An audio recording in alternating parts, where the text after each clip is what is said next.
temporada nahiko luzi izan da, biharra gurein du da oine temporadan ia gauza zen urtetan dien, ipitu dut ekipo eta geuke biharra bidamoden ene,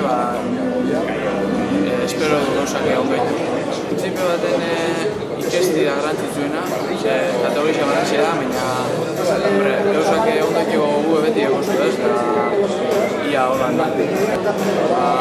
Bai, ikeskuek motora hundi zeuken eta gitxio batzen zen, karga aerodinamiko gitxio euken eta aldiz honek motor txikitxo duko litro bikue eta agarre lateral hundi zeuken asko disfrutetan da.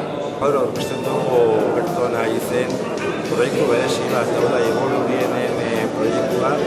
Gure ustez diamante bat daukagu Bizkaian eta Euskadi automobilismoaren munduan eta apostu sendo bat egin dugu beraz. Conozco mucho a Igor desde hace ya 4 años, desde que empezamos juntos en monoplazas, y la verdad es que es una persona que cautiva por su sencillez, que no suele abundar en el deporte del automóvil, que todos son estrellas antes de serlo, y Igor es una estrella desde su inicio.